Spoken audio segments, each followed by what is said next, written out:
mal aj Slovan, mal Brva, ty si mal taktiež veľkú šancu a potom sa to zlomilo po tej príležitosti. Ako si ty videl ten zápas? Ako realite bolo to z môjho pohľadu dosť vyrovnané.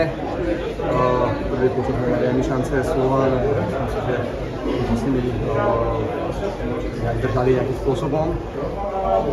Potom druhý počas klasika, nedáme šance a z rýchlych protiútokov, čo je Slovan fantastický, tak dostaneme gól a potom Slovan už nedržal loptu a bol nakoniec.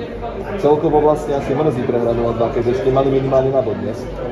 Samozrejme, realite mrzí nás Slovan je z toho dôvodu, že sme tie šance mali na ten gól a držali sme krok so Slovanom, ale také futbal boli, a tie šance sme nedali. Slovan ich premenila z tohto pohľadu zaslúženie.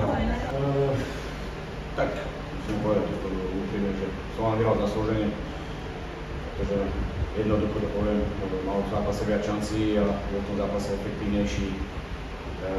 Nadviažem možno na slova trénera Vajsa, že ten zápas by sa vyvíjal ináč, keby tú prvú šancu sme mali my a bola veľká, takže to by ako by to bolo potom, ale ja musím pochváliť chalanov, išli sme na 110% a proste je to tak, že keď hráte so Slovanom, tak také šance, 3-4, aké máme, tak proste musíte aspoň polovicu z nich využiť a spoliehať sa naopak, že ten Slovan nebude mať svoj deň a tie šance sa odbúžujú. To dneska sa nestalo a Slovan vyhral zaslúženie, aj keď myslím, že za ten výkon sa nemusíme vôbec hambiť.